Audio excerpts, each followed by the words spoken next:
how do I know that the original version of Jesus is the version I have on the most ancient papyrus? How do I know the story didn't change? Well, it turns out you could actually test that. Let's take out every other verse.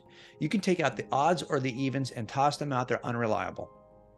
What do you have left? Enough information to know everything we know today about Jesus. The argument is not that we don't have enough reliable manuscript evidence. Hmm. It's that we don't like what it says. If the Gospels simply contained the story of a simple preaching rabbi in the first century who never worked a miracle, never walked on water, was not born of a virgin, didn't rise from the grave, didn't ascend into heaven, just a dude, a smart dude, and he said a lot of things we should live by because they're good advice. But he never did anything to claim, never claimed he was God, never, no, it's just a guy in the first century who Hmm. preached a bunch of stuff. There's not a single person who would look at the story of Jesus then and say, wow, that would be considered the best attested ancient sage in manuscript history.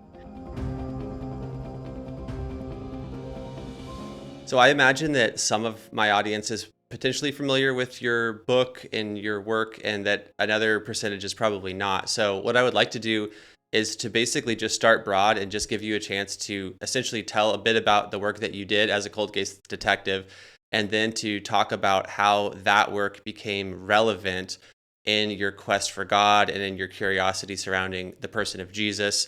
How do these two pieces connect? Because I don't think it necessarily intuitively connect. So what's that all about?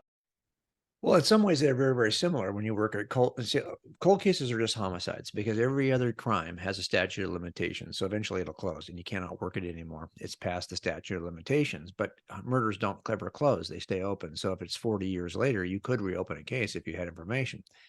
So my cases are in the range of 1972 to about 1998. So that's the range that I was working, and those are cases that are just unsolved murders in which you have reports in a big notebook, and then those reports are written by detectives, 30 years ago, and they are interviewing some witness who was 60 back then. So now this witness is dead, and often the detective is dead, or maybe, to be honest, is so old now that is having memory issues or whatever it may be. So now what do you do with these reports? You got these reports, supplemental reports of eyewitness accounts in which you have no access to the eyewitness or to the detective. How am I going to piece that together? How am I going to know if that's even trustworthy, even reliable, if any of it's even true? I can't go back and re-interview the witness, and I can't go back and re-interview the detective who wrote the report. Well, that really is the Gospels if you think about it. Now, I was working as a senior investigator at my agency, and as like most agencies around the world, most of them in America anyway, don't have full-time cold case teams. What you have are detectives who have an interest in one particular case from 25 years ago, and they may have been tinkering with it collaterally. It's a collateral duty. And all Hmm. of my first cases were just collateral duties. As a matter of fact, when I first looked at this case from 1972, I wasn't assigned to homicide at all. I was working in a surveillance team. But we had some liberty to look at things, and so but that process of learning how to verify if an eyewitness is telling you the truth is something that I think every detective has to master, regardless if you're working robbery or domestic violence or murder.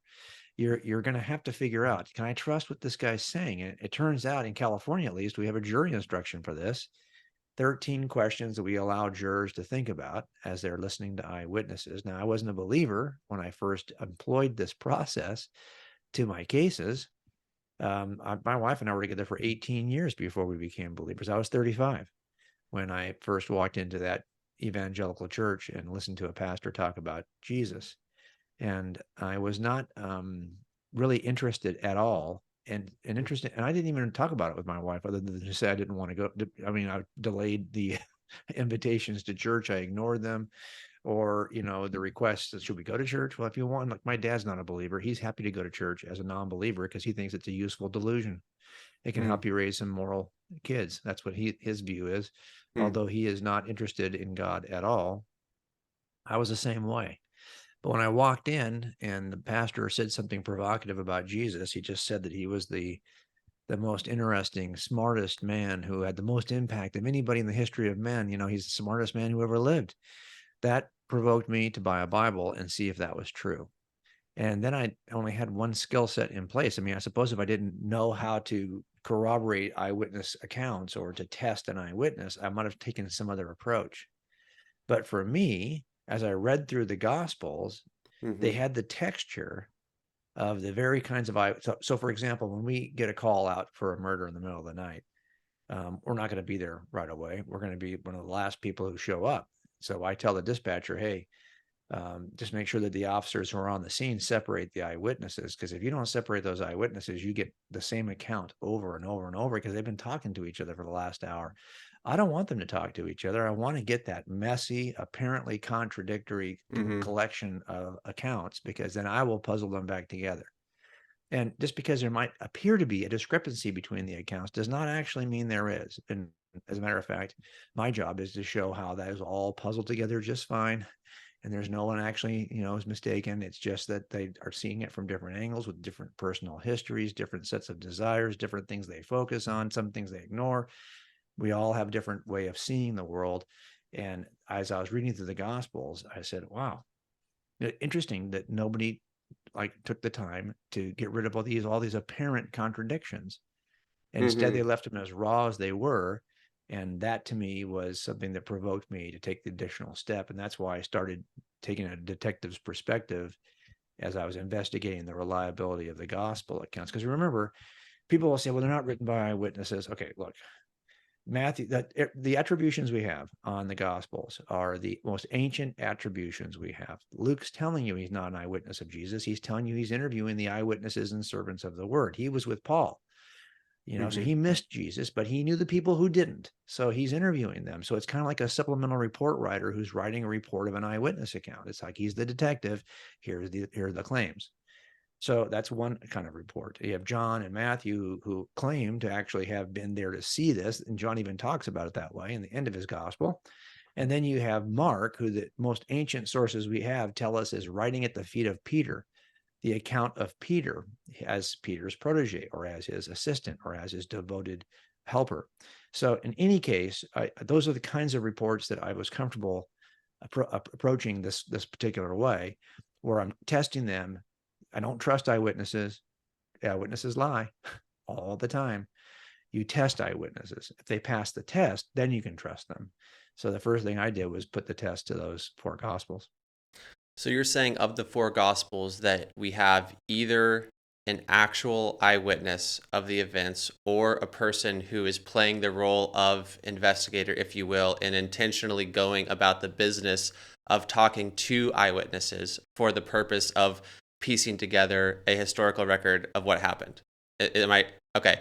So where does this other idea come from that I sometimes hear online that that's not the case and that we and I'll give you I think you kind of know where I'm going with that one and I want which is basically like they all came hundreds and hundreds of years later. So let's tackle that one. And then the other one that I want to tackle is the idea that because we don't have original manuscripts that somehow we don't have any way of really knowing what happened in history. Can you kind of tackle those two? Because those are probably they're at least up there in terms of what I see coming up. I watch a lot of other videos like this, and I see, yeah, but and what about this? And so let's just go ahead and tackle those two face on. Okay, so first of all, this is the first question you ask of an eyewitness. Was he really there to see what he said he saw? The second question is, can he be corroborated in some way? The third question is, has he changed his story over time? And the fourth question is, does he possess a reason to lie to us, a bias, something that could drive him to say something that's not true? So the first question is, were they really there to see what they said they saw? That's about whether or not those authors of the Gospels really wrote them in the lifetime of the eyewitnesses. Because let's face it, if you want to lie about Jesus, simply wait until everyone who knows the truth is dead, and you can say anything you want about Jesus. So if they're written in the second century, they could be something. They might even contain some elements or some bits and pieces of truth, but they cannot be considered eyewitness accounts because they're written well after the life of eyewitnesses. I needed to know, is there any good reason to believe these are early? Well, first of all, is there any reason to doubt them? But often I hear the doubts that people have. Well, that kind of language, it couldn't have been written by like First Peter. Oh, it couldn't have been written by Peter because the Greek is too sophisticated, as if a middle class fisherman who spoke Greek his entire life growing up does not know how to speak Greek. I think we have a view of who Peter was. If you own boats the way that Peter and John and James' father did, these are people who were immersed in a place in the world in which people spoke Greek. Also, he can tell from his letters that he's actually using a scribe at some point, and we don't know what level of communication the scribe had. So, I mean, I think that this is, if that's what we're going to base it, how about this? Is there any ancient manuscript evidence in which that testimony is attributed to somebody else? No. So you don't have any evidence to just, why is it you can't just accept the most unanimous claims of everyone who was there at the time who attributed this letter called First Peter to Peter? So I just don't know what is the evidence that would contradict our claims. Look, here's what I think it is. It's that you have the destruction of the temple in 70 AD. That's recorded in the book of Acts. And this is actually recorded by Luke, who wrote the Gospel of Luke also. And in the Gospel of Luke, Jesus actually predicts the destruction of the temple. So rather than admit that Jesus might predict something accurately, people are inclined to say, well, it must have been written after it happened because there's no way he could have accurately predicted this. This is inserted after he knew it had been destroyed. Which is a sort of a circular argument, right? Like It's a yeah. So the presupposition is that nothing miraculous could happen. So if I see something that's even like the miracles, those had to be written after people who knew better could have called them out as lies, because miracles don't happen. That couldn't have been written early enough. But here's the problem with the book of Acts. It's not just that it's missing 70 AD, which is the destruction of Jerusalem. It's missing any reference to the siege of Jerusalem, which was horrific. If you're writing any kind of history around New York City, and it includes the early 2000s, and you fail to mention the Twin Tower attack, I'm going to want to know why. That in fact, any part of your story around New York City, if it's in the year of the Twin Tower attack, is probably going to include some reference to the Twin Tower attack. But this doesn't happen in the book of Acts. Not only that, Paul's still alive at the end of the book of Acts. We know when and where he dies. Peter's still alive at the end of the book of Acts. James is still alive, the brother of Jesus. Now, Luke reports deaths. He reports the death of Stephen. He reports the death of James, the brother of John. Why would you not mention the three most important figures in your book? James, the brother of Jesus, Peter, and Paul. Well, the most reasonable inference is that stuff just hasn't happened yet. Unless, of course, you hold a bias against the supernatural and that Jesus could ever predict it. And I talked to Dan Wallace about this, who's another scholar in the New Testament documents. And I asked him, do we have any ancient texts? In other words, is it a battle of ancient pieces of evidence, the Christian pieces of evidence versus the non-Christian? And we have a tendency to, and we're inclined for whatever reason to trust the non-Christian ancient documents. He says it's not a document issue at all. There are no other documents that make any other contrary claim to the dating of this. It's just that people cannot believe that they could accurately record miracles or prophecy. So every time you see this in Old Testament criticism too, if some prophet predicts something accurately, then now there's a claim, well, it wasn't written until after that event occurred. It couldn't have been written before. It couldn't have been an accurate prophetic utterance, because we don't believe in prophetic utterances. So now you have a bias which is driving your dating. I can tell you this: it's not based on manuscript evidence. And when people say that it is, what they usually mean is, well, I couldn't believe that he could say it that way.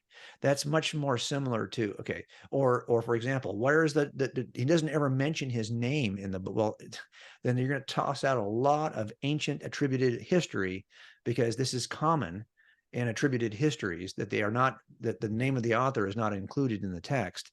So I think that for me is just not persuasive enough. What is persuasive enough is that they seem to know details about the first century, which are unique to people who would have had to live there. For example, a study has been done of all of the names, proper names for men and women that are used in the area around Jerusalem for Jewish men and women. Interestingly, of all the literature that's out there, the biblical authors seem to know what the proper nouns are, what the proper names are for men and women in the area of Jerusalem. For example, those proper names are very different in Egypt. If you're writing it from Egypt, like some of the late heretical gospels that come, centuries later, those folks don't know what people were called in the area of Jerusalem. Those folks who wrote those gospels didn't know the names of the cities. But every minor itty-bitty city and every familiar name for people who actually possessed those names in the first century around Jerusalem happens to be recorded in the Gospels. There are good reasons to believe those Gospels are as early as the church has always known them to be. But let me just say one more thing about it. You're right. We don't have an original manuscript because this stuff was not written in the kind of format or written on the kind of material that would survive. And it often hasn't survived. The one thing for sure is that when ancient papyruses do survive, it's usually generations later when there's now a monastery or a structural system in place that could preserve the documents. Hmm. When people are possessing these documents house to house, they just simply don't survive any more than the houses survive. But when you finally, for example, some of the most ancient manuscripts are preserved in monasteries or in buildings that by the time those buildings are erected, you now have a place to safely store the documents. So we don't have, we don't have the autographs, the originals. Hmm. And then the question becomes, by the time you have an autograph, or not an autograph, or a copy that's available to us, it's often 300 years later. So how do I know that the original version of Jesus is the version I have on the most ancient papyrus, which only dates to say the 4th century or early 4th century? How do I know the story didn't change? Well, it turns out you could actually test that. Here's how we do it in criminal trials, because all the time this happens in cases where the defense team will say, well, that piece of property you're showing the jury, that was collected 30 years ago. How do we know it wasn't tampered with or changed 20 years ago? Somebody pulled it. This is like The Making of a Murderer, the Hmm. Netflix series, right? The idea is that somebody pulls that piece of evidence out of property and tampers with it, and now it's part of the evidence set. Well, how you can test that is you have to ask the question, well, who first collected that piece of evidence? Did they take a picture of it? Did they write a report that was comprehensive? Did they describe it in some way? Some way we could be certain. And then when they gave it to the next person, did they ever take a report, write a report? How did they see it? Hmm. And then they gave it to the crime lab and they took pictures and wrote reports. And then they gave it to somebody like me, who's a cold case detective, and I take pictures and write reports. And now I've got picture after picture after picture and report after report after report connecting the past to the future, the past to the present. And these are like links in a chain. And we call this the chain of custody. And so you have to present a chain of custody for every significant piece of evidence in a criminal trial. Well, there's a chain of custody for the New Testament. Now, when we can follow it, we can say, well, who did John give that information to? How do I know that what we have in the Gospel of John, we don't have the original Gospel of John. For all we know, that was inserted 200 years later. Well, okay, did he immediately tell somebody his claims? Yeah, he had personal students. Ignatius and Polycarp and Papias are all people who claim to have sat at the feet of John and other disciples, other observers, apostles. And so we could look at those. What do they claim about Jesus? Is he less supernatural? So for me, here's the deal. I didn't have any church background. I didn't come out of the church. I came out of skepticism through these questions. I became a Christian. So I didn't have like doctrines of inerrancy that I was wrestling with. Hmm. I simply needed to know, did the Gospels describe something that actually happened? I needed to know that. In the salient arguments, the salient claims of the Gospels, that Jesus was born of a virgin, worked miracles, died on a cross, was buried in a tomb, rose from the dead, ascended into heaven. These are the major claims of the ministry of Jesus. I needed to know, are those early Hmm. and often repeated? And they are early because you can trace them through the chain of custody from John to his disciples, Ignatius, Papias, and Polycarp, to theirs, Irenaeus, to his, Hippolytus. You can keep on doing this through history. Hmm. And you can trace and see, is the story changing? Is he less supernatural in the beginning and more supernatural by the end? It's not true. The salient claims related to Jesus, his divinity, his miracle working, his birth from a virgin, his ascending into heaven after resurrecting from the grave, that stuff is early and repeated often. This is why Hmm. Paul in 1 Corinthians 15, which is an early document, can say with confidence that he was told by those who were the eyewitnesses. Remember, Paul only met the risen Christ after the resurrection. So he didn't know the Jesus before his crucifixion. And he learned the entire story of Jesus's ministry and his details from the eyewitnesses. And he tells us this in a document that even skeptics will place in the um, mid to early 50s. Well, okay, so if that story's already out there in the mid to early 50s, and even skeptics will take First Corinthians and place it there, well, then what's the point of all this? I mean, it's clear that the story of the resurrection is early. I That's think the there, salient story. That's the story that yeah. changes everything. I'll tell you right now, if Jesus rose from the grave, he's different than Buddha and Muhammad and anybody who's Hmm. Allah, anybody who's ever claimed wisdom from God. This is the one being who allegedly, and if it's true, has been on both sides of the grave. That gives him a different position of authority. It's interesting because for someone like yourself who knows the historical context and who knows what these dates 20 years after the event versus 100 years after the event versus 400 years after the event, you have a context for the meaning of those different lengths of time following a historic event. But what's interesting, one thing I've noticed is that a lot of people don't. And so they view it like, heck, if something was even a year after and so said this and they tweet that, it could easily be a lie or it could easily be hearsay. And it's interesting to me because I think one thing that I'm seeing, it just in the digital space at least, is that people I think are disillusioned.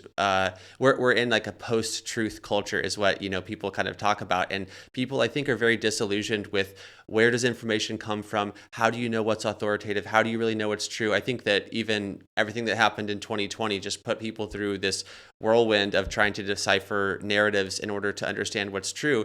And I think that in a post 2020 context, then people look back at these things that happened in the first century. They're like, first of all, we're talking about 2,000 years ago. Second of all, you're saying something was 20 years after the fact. Goodness gracious, it could be anything. And I just want to highlight that for a second. And that's just my speculation. But I know that the skepticism has gone, well before 2020 as well. But I want to highlight this point, and I want you to, if you will, to give some context surrounding if you're going to apply that level of skepticism, what else are you throwing out in history, and how early is 20 years in antiquity, and how many sources does the New Testament give me the breakdown, because I've heard you talk about this before, and I think it's so huge where once you see the context of the amount of evidence that there is from within and from without, and the earliness of it and the multiplicity of it, then you realize in context that this is how I would phrase it. You're either going to be a skeptic to the point of essentially denying all history, or you're going to have to face the reality of what is recorded within these texts. But I know that you know more of the details than I do, so I want to tee you up for that and at least give some context for people to think about when it comes to this. Man, you've just opened the door to so many different questions. It's hard to know where to begin on that. Okay, but let me just say a couple of things about when you work cold cases. Yeah, it's true that you have to be careful when you get somebody who comes into your trial, comes into your case. You find somebody who said, yeah, I was there 30 years ago, and I was afraid to say anything. So I didn't come to the police, and so I didn't file a report. And so now, but here's what happened. And you think, well, okay, well, why would I trust this 30 years later? There's any sense that you even have the opportunity to remember it correctly. 30 years have gone by. Well, a couple of things I look at. Number one, you might not have told the police 30 years ago, but you probably shared it with somebody, your spouse, your sister, your mom, somebody, and they just stayed quiet with you. And so I want to talk to that person. I want to see who you've told this to over the last 30 years to see if that story has changed. Mm, So the idea that you might hold on to a truth, but not write it down for 30 years never bothers me. The question is, do I have a reason to believe you've distorted it over 30 years? So when you see that the disciples of Jesus, who I think clearly thought that Jesus would come back in their lifetime, you read it in the New Testament, there's a sense of urgency. We got to get to this. We got to get the gospel shared because Jesus is coming. We're in the last days. It's coming. And so they didn't write it down. They preached it immediately. Immediately, the 40 days preparing the disciples, they pick the replacement for Judas, off they go, and you have the book of Acts recording the constant repetition of the story over and over and over and over and over again. If you were to look at you and I met about 9 years ago. If you were to look at what I was doing we were at Summit Worldview Conference when you met mhm, me, and I do that talk I did at Summit World. I've been doing that talk for 20 years, since I was a youth pastor. I don't know how many years, let's say, well, probably 18. mhm, So and if you were to record the first time I gave that talk about here's how you confirm an eyewitness and here's how I did it, you could actually put those wave files on top of each other. They'd be virtually identical. Even my pauses, even the way if I tell a joke, it's probably in the same place, because when you talk, I'm excited to tell you. And I mhm, tell it the same way every time I tell it. If Mhm. I never wrote the book Cold Case Christianity, but waited until today to write the book, it would contain the same information because it hasn't changed over time. Well, and I've just been talking about it so often now I could just almost just take this transcript and write it down. It'll be close to the book. Mm. Okay, that's because the constant repetition of something that I feel is important enough to say repeatedly. And that's what we have in the New Testament book of Acts. People who are feeling as though there's a sense of urgency. It's important to say this repeatedly. So that never bothered me. Now, here's the other thing. You've got 30 years, and you might think, well, yeah, but how do you remember details in 30 years? But it's I always say to jurors that not every memory is created equal. If you asked me what my Valentine's Day was like 5 years ago, I couldn't even tell you probably what it was like this year. Okay. I've had 45 Valentine's days with Susie. I don't remember all of them, except if you ask me about the Valentine's Day in 1988. I can give you that one hour by hour because that's the day we got married. For me, not every Valentine's Day is equal. Some are ingrained more than others. One is ingrained more than others. And most people who watch a homicide, for example, and they're challenged by a defense attorney on the stand 30 years later, I simply have to ask the question in front of a jury. Tell me, sir, how many murders have you seen in your lifetime? One. I will Mm. never forget it. Mhm. Not every day is the same as the others. And these kinds of events, the events we see in the pages of the New Testament, are the kind that go, wow, did you see that? Events. Those kinds Mhm. of events stay in your memory. And the degree to which they are recorded slightly different is normal for major events. And so even the fact that these are events that were of high priority, you still see there's slight variations in the way they're recorded because that's the way memory works. That's the way all of us works. That's why we want four gospels, because we Mhm. know those variations give us the most robust picture of the event that occurred earlier. Can can can we just tackle that for a second? Because I meant to hit that earlier when you talked about the contradictions or the apparent contradictions within the different accounts. And I do think that that's something that many lay people or people online, they read one version, then they read another version, and the surface level way of interpreting that is that there's a contradiction there.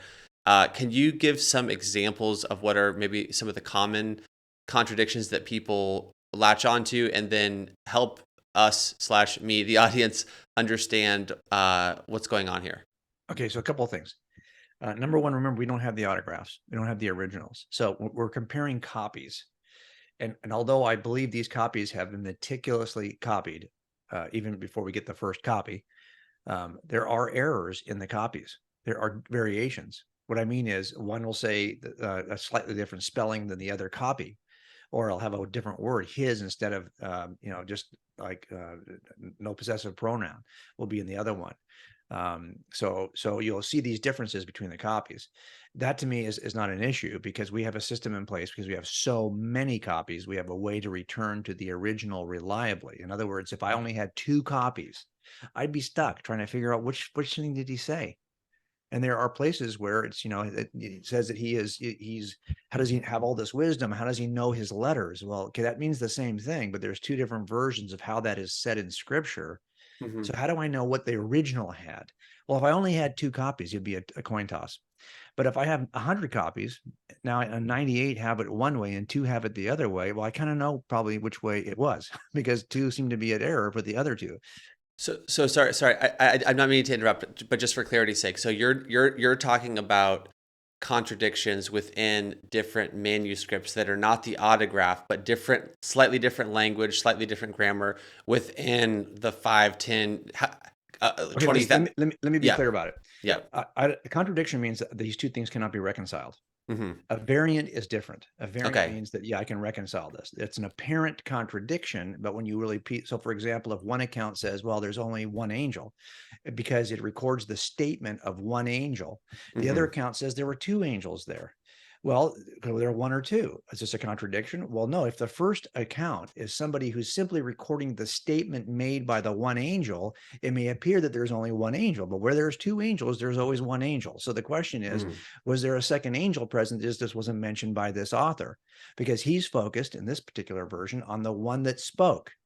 That could Mm. appear to be a contradiction. I don't see contradictions. What I see are the kinds of variants we see when two people see the same event and edit what they're going to tell me about the event, often based on what they think I want to hear. So they're considering their audience. So they are tailoring their communication for the audience. And I have to help them realize I want to hear all of it. I don't want you to tailor that. I don't want you to do that. I want you to give me all of it. Hmm. Or because they have certain interests, and whenever they talk about it, they geek out on that one line of that's what their interest was. If you're a communicator and you're talking about the angel who's communicating, you're probably going to miss the fact. And now I don't have the option of going back and saying, okay, I already talked to the other guy though too. How many angels were there? Like I can't re-interview these folks. So I can't clear up what might be simply the omission based on preference, based on desire, based on interest, based on perspective in the room, all those things that create differences between accounts. I can't do that with the Gospels. This does not shake in me. You think we'd have more confidence if we had 4 Gospels that were word for word identical? Do you think people would be happier about that? They would say, okay, now we know it's legitimate. No, Mm. they'd be saying this is a big fabricated lie. So you can't win one way or the other, but this is what reliable eyewitness testimony looks like. Now, why are there variances? Well, it may simply be that the 2 witnesses take a different approach. Some of these, though, when someone like a Bart Ehrman, a skeptic, says, hey, there are more variations between the ancient manuscripts than there are words in the ancient manuscripts, Right. he's talking about scribal differences, where a scribe will write it differently based on the manuscript. Now, of course, the reason why we know there's a variation is because we have so many manuscripts and we can compare them to one another. But that's also how we resolve it. The fact that we can identify that this one stands out, this is different over here. Well, this allows us to say, yeah, that is probably the variation we should leave. But here's what I always say when we're doing criminal trials, if a defense attorney says, here's why, jury, you should, this piece of evidence that they have they're offering is terrible, it doesn't mean what they say it means. I always tell the jury, then throw it out. Our case is so strong, we don't need that piece of evidence. If you're troubled by it, just for sake of argument, toss it out. Same thing here. If you're troubled by a variant in a particular verse, rather than just throw the one word variant out, go ahead and throw out the entire verse. Let's take out every verse where you find a variant. Mm. Do better than that. Let's take out every third verse, that variant and the verse next to it too. How about this? Let's take out every other verse. You can take out the odds or the evens and toss them out. They're unreliable. What do you have left? Enough information to know everything we know today about Jesus. As a matter of fact, most of the time when you find a variant in one of the synoptic gospels, like Matthew, and you're inclined to throw that line out, well, it turns out the line that mentions the same thing in the Gospel of Luke is not containing a variant. So now you're going to get the information to come right back in again. That line's not under contest over there. So it's going to come right back in again. You might have a choppier version of the Jesus story, but you don't lose anything about Jesus. Can I try to repeat this back to you in a really dumbed down way, just for to make sure that I'm getting it right? So, first of all, how many roughly speaking manuscripts do we have I for these? never answer that question because that changes every day. Because what we're counting as manuscripts is any fragment that is found tomorrow or the next day, and that Okay. changes not just for Scripture. That also changes for all non-biblical documents in antiquity that are discovered, a piece is discovered. So that's one thing you won't hear me do is say, oh, I'm going to tell you how many manuscript pieces we have over here versus over there. Here's what I would say. Mm-hmm. If you had, if the gospels simply contained the story of a simple preaching rabbi in the first century who never worked a miracle, never walked on water, was not born of a virgin, didn't rise from the grave, didn't ascend into heaven, just a dude, a smart dude. And he said a lot of things we should live by because they're good advice. But he never did anything to claim, never claimed he was God. Never, no, it's just a guy in the first century who Mm-hmm. preached a bunch of stuff. There's not a single person who would look at the story of Jesus then and say, wow, that would be considered the best attested ancient sage in manuscript history because Mm-hmm. we have so many manuscripts about just the simple sage known as Jesus of Nazareth. There'd be no contest about how, compared to other simple first century or the 4th century BC or 5th century, you go anywhere in 1,000 years of Jesus, there's not nearly as much manuscript evidence to make the case for the existence of this ancient, simple preaching rabbi. Mm-hmm. But put in one miracle, and suddenly we can't trust any of it. And that Right. exposes for me that the argument is not that we don't have enough reliable manuscript evidence. Mm-hmm. It's that we don't like what it says. And it's a presuppositional bias against the supernatural, because if there was no supernatural stuff in there, trust me, everyone would just go, yep, he existed and he said exactly what those documents say he said. And that's what I was trying to get at. Yeah, in terms of like without naming a precise number, but it's thousands is my understanding. We're talking about thousands of different manuscripts, which is way more than many other historic events are documented. Yeah, of So course. We always talk about how many manuscripts there are, how close is the actual occurrence. So, give you an example of this. yeah. Josephus records certain things that some people will say in his ancient histories are different than, like, say, for example, the Gospel of Luke. So, why should you trust Luke when Josephus makes a claim that seems to be contrary to Luke? My Hmm. question is, of course, is why would you trust what we have from Josephus?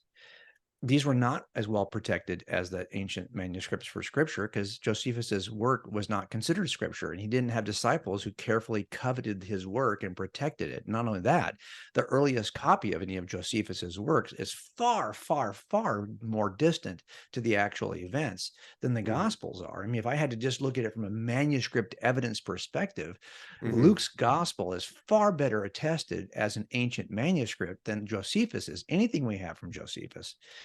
So why is it? But well, here's why: because we're looking for some way to dispel, to get rid of, to redact Hmm. the events around Jesus. And, and to be honest, it's worse than that now. So if 50 years ago, I think the only effort is let's get rid of the supernatural. So Hmm. like the Jesus Project and places where people were skeptical and wanted to kind of try to get back to an original document that doesn't include, it was all based on supernaturalism. Let's get that supernatural stuff out. Let's get Hmm. out the myth. I think today the bigger problem is that nobody wants to embrace the moral teaching of Jesus. So even if there was no miracle making involved in the Gospels, I don't think you'd like Jesus very much. Not if you hold to the world's views related to gender identity and sexuality and marriage and all the other hot button topics.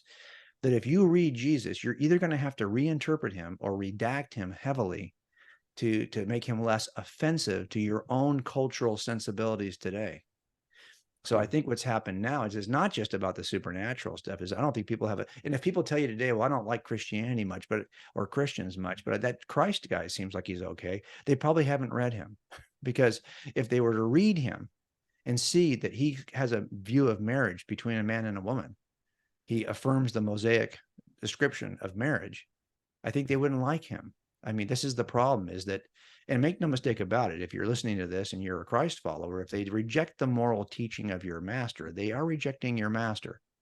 So I think in the end, we have to see this is the shift that's happening right now. It's always been there. It's always been some Hmm. people who would reject the teaching of Jesus, but I think we're at a most dramatic tipping point, at least in America, because I can see that most people, most young people, for example, are going to have to at least admit that if you follow Jesus of Nazareth, you'll be one of the least popular people on social media for sure. True. So I would like to pull back just a little bit to talk about this idea of evidence more generally speaking. I think that I would like to hear as a cold case detective, tell me about evidence. And the subtext to this question is that this is probably the number one thing that I continuously see online is still no evidence. There's still no evidence. I haven't seen any evidence. Where is the evidence? And that is it's like a meme at this point for the existence of God, for the creation of the universe, and also for things related to Jesus from Nazareth, his resurrection. It's something that can be just labeled on top of anything. Still no evidence. And I think what is meant by that is no physical evidence, or I guess to use a term that is probably more in your line of work, it would be like forensic evidence. But what types of evidences are there? So help me. How would you respond to that meme? Yeah, it's people who've never done a jury trial. They've never convicted anybody, never tried anybody. That's the only people who make those kinds of silly statements. Same people will say there's more than enough evidence to confirm multiverse theory. So what qualifies as evidence then? Everything. Everything has the potential to be used as evidence. Everything. What's in the crime scene, of course, that's going to be used. What's missing from the crime scene, well, that's going to be used too. We're going to talk about what should have been there but wasn't. What did he say? We're going to count that against him. What did he fail to say? We're going to use that too. What did he do? What did he fail to do? It's the yin and the yang. Every little thing, it's death by a thousand paper cuts. And this is particularly true when you're working cold cases because these are usually weak evidentially to begin with. So we have to assemble a broad, overarching, cumulative circumstantial case. So let's just talk about the quality of evidence and what evidence categories there are. Look, there's no hard evidence for anything. That's not a category. So when someone says you have no hard evidence, that's not a category. There's only two categories of evidence: direct evidence and indirect evidence. Everything you find at a crime scene or you use in a jury trial is going to fall into one of those two. What did he fail to say? That's going to fall into the indirect category. The only thing that falls into the direct category is an eyewitness observation, something that the eye sees and then records and then reiterates to a jury. And that also can be video from your glowing rectangle or your phone. That is direct evidence as well. But we don't have direct evidence in cold cases like that. Usually because if we had an eyewitness who saw it back then, it would have been tried back then and would have been settled back then. We don't have that's why it's cold. It was lame to begin with. So a lot of that for us, I don't get. Everything else is indirect. Fingerprint evidence, that's indirect. So people have a tendency to think, well, direct is the good stuff, indirect is the not so good stuff. No, it's just different. It's also called, by the way, indirect evidence is also called circumstantial evidence. And there's a jury instruction that judges give in California and in every state in the union that says you're to treat indirect and direct evidence, direct and circumstantial evidence with the exact same level of authority. You are not to think that one is less than the other. That's a jury instruction. My cases don't have direct evidence, but DNA, that's indirect. That's circumstantial. Fingerprints are circumstantial. Gunshot residue, blood spatter evidence, any material evidence we collect at the scene and test forensically, that's all indirect evidence. It's all circumstantial evidence. So what happens is in a direct evidence, it's about, well, do I trust that what he is saying is reliable? That's what a second half of Cold Case Christianity, the book I wrote, is all about. How do we test to determine if someone is a liar? So it's about reliability of witnesses. If you've got a case that's just got a bunch of eyewitnesses, now it's about testing your eyewitnesses. And now, if you've got a case where you don't have any eyewitnesses and it's all indirect, it's about making sure you have the proper inference from the cumulative set of evidences. And this is, by the way, how scientists arrive at multiverse theory. It's not like they have some, direct no one's seen it. They have to build a case cumulatively on the basis of things that you might think, really, that would even qualify as evidence? Yeah, everything qualifies as evidence. So you can use anything.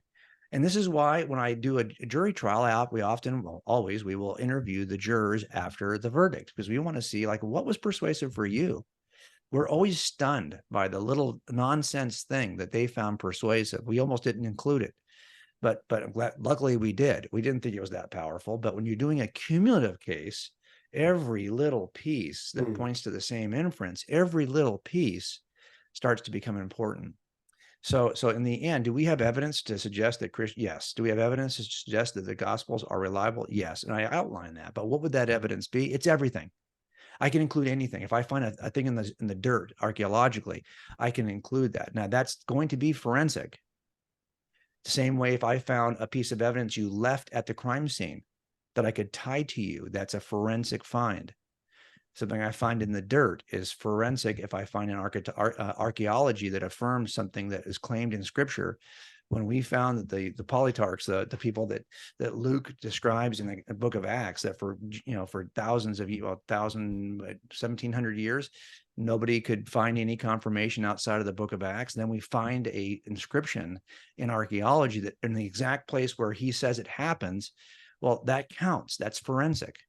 So in the end, it's to say that we don't have any still waiting. What you really mean is still waiting for the unreasonably high standard I have set for myself, because I never intend on believing in this anyway. And it's a That's standard really that what is people are not, typically saying. yeah, exactly. And it's a standard that's not symmetrically applied to everything. So let me just say this to you. So the standard for jury trials for the most heinous crimes that we would ever try that might cause a suspect to be assigned the death penalty, that standard is not beyond a possible doubt, because we could never prove anything beyond a possible doubt. Nothing. There's nothing you think that I couldn't level some possible doubt against. There's nothing. So the standard is not beyond a possible doubt, because you could never reach it. The standard is beyond a reasonable doubt. Reasonable doubt is a lower standard. There's a gap then between possible and reasonable. And that gap is what's called your unanswered questions. So we ask people all the time. I tell jurors all the time, I'm going to tell you everything you need to know, but not everything that could be known, Mm-hmm. because I don't even know everything that could be known. So I can only show you now. I've got more than enough evidence that'll point you in a direction that points right to that defendant. It doesn't point 1 foot to the left of him or 1 foot to the right of him. That evidence trail leads right up to him, but it stops short of him. That gap between the end of the evidence trail and him is called your unanswered questions. But it turns out I'm asking you to take a step across that gap and render what we call a verdict, but it's not blind. You've got more than enough evidence to get you beyond a reasonable doubt. I just don't have enough evidence to get you beyond a possible doubt. But trust me, there's nothing you know beyond a possible doubt. You'd be paralyzed by what could possibly happen tomorrow. You wouldn't even leave your house if your standard was, I have to know beyond a possible doubt that I won't die in the car on the freeway, that it won't, that lightning won't strike that. You can't live that way. Mm-hmm. Same is true for the biblical worldview. There's more than enough evidence that points to the reliability of Scripture. It doesn't point a foot to the left or a foot to the right. Hmm. Now, there's a gap at the end of that has all of your unanswered questions in it. And we're going to ask you to take a step across the end of that evidence trail called a step of faith. But Hmm. it's not blind. It's as informed as any evidence trail, but it still will require you to take a step. This is why God talks about faith in Scripture. He doesn't, the word hope in Scripture is not like wishful thinking. Mm-hmm. It's the assured confidence on the basis of what you do know, that you can trust what you don't yet know. Hmm. So that is the step we ask people to take. But this is not what's happening in the church. For the most part, I don't see anybody even talking about the evidence in the church. But I knew as a skeptic, there's no way I could make that step unless I knew where the evidence chain led. I need to know, where's that going? Right. I'm going to have unanswered questions, but I'm comfortable across unanswered questions. They just can't be every question. A juror at some point is going to get to that point where it's like, yeah, I can make that step. I can render a verdict. Now, here's the Yes. problem: is you don't know how long the evidence trail needs to be for each and every juror. I get that. And if you're listening to this right now, I don't know how comfortable you are. What's the gap you can step across? And this is interesting to me, that God would leave any gap at all. And I think the Mm-hmm. reason why God leaves that gap is it turns out it's our submission and humility to love Jesus as Savior that is what he's after. And if love is what you're after, you're going to have to leave the option for hate, because love has to be offered freely. So I cannot overwhelm people that I am asking to love me, because then if they say, okay, I love you, it does not really love. Mm-hmm. Instead, I have to give you more than enough reason to know this is true, but enough wiggle room for you to reject it. And that's what we see in the evidence trail.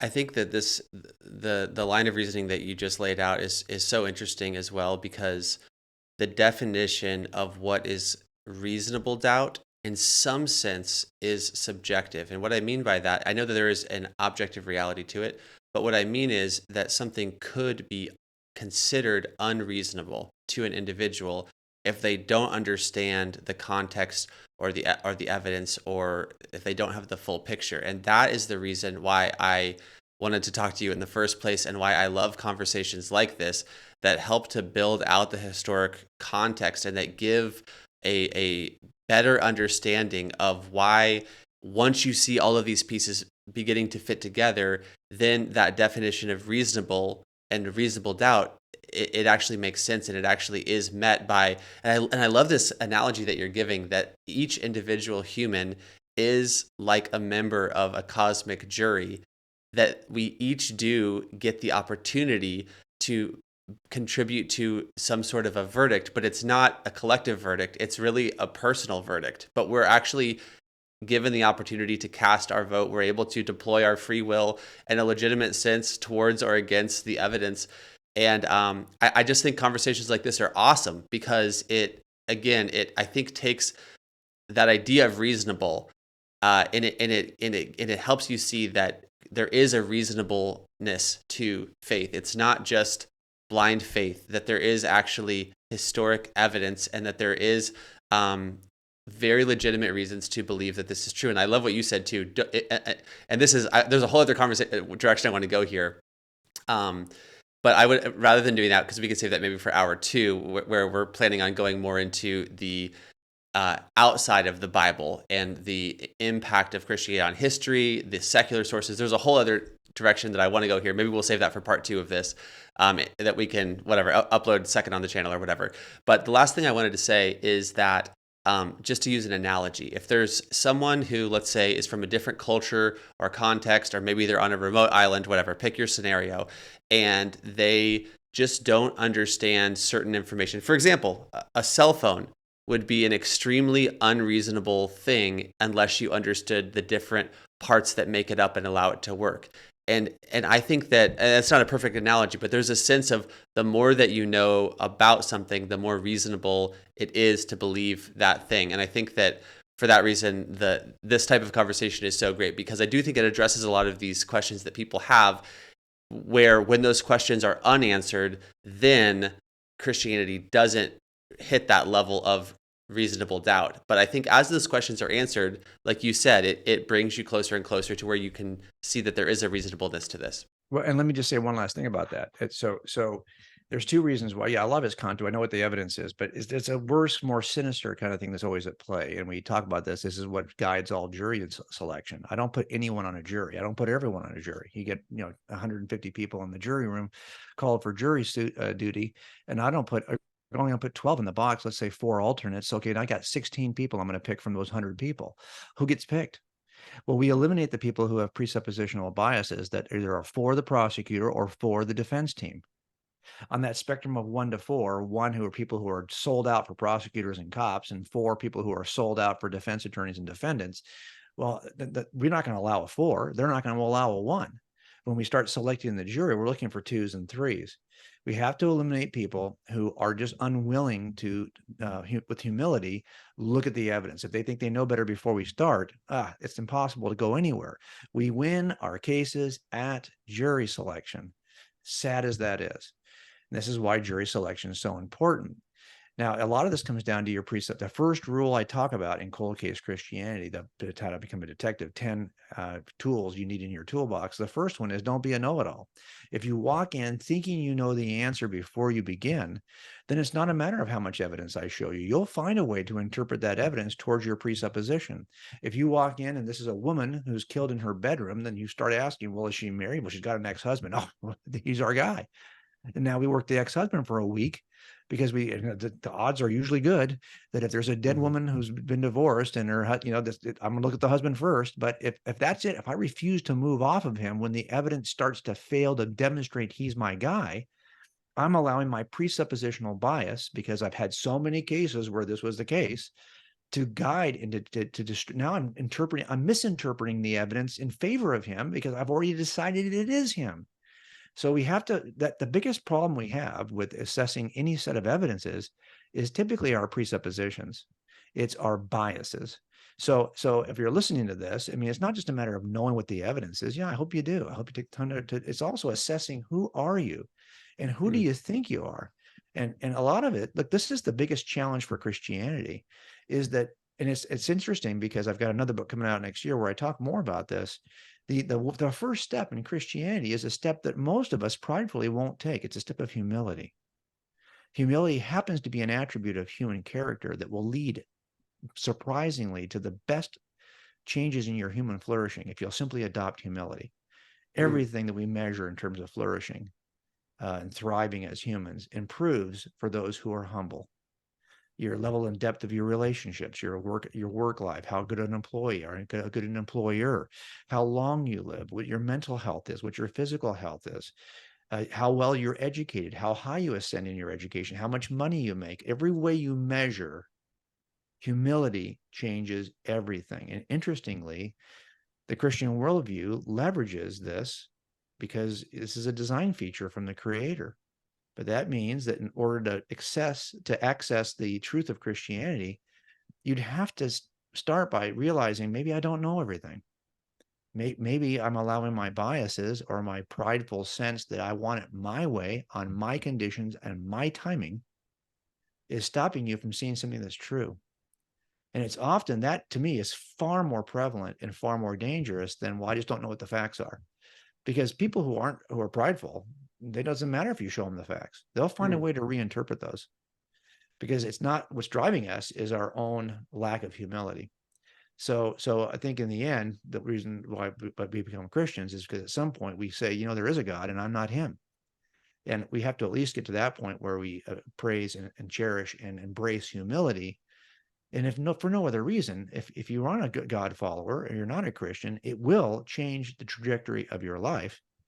And if you allow it to change that trajectory, you might just reconsider all the evidence for God as well. It's amazing the amount of time and effort that Christians spend trying to convince people that water is wet, but it's only because we have swallowed it and enjoyed it, and we know that it satisfies, and we want to share that living water, if you will, with other people. Or else, what's the point of even a conversation like this? That being said, where can people find you? You can find me at coldcasechristianity.com. We just have a 10th anniversary re-release of the book Cold Case Christianity, and we have a case maker's course. So if you really wanted to deep dive into these issues and learn how to articulate them for others, if you purchase the book, the 10th anniversary, we're giving away that 10.5 hour course for free. Just go to coldcasechristianitybook.com. Amazing. Thank you so much for your time. Thanks.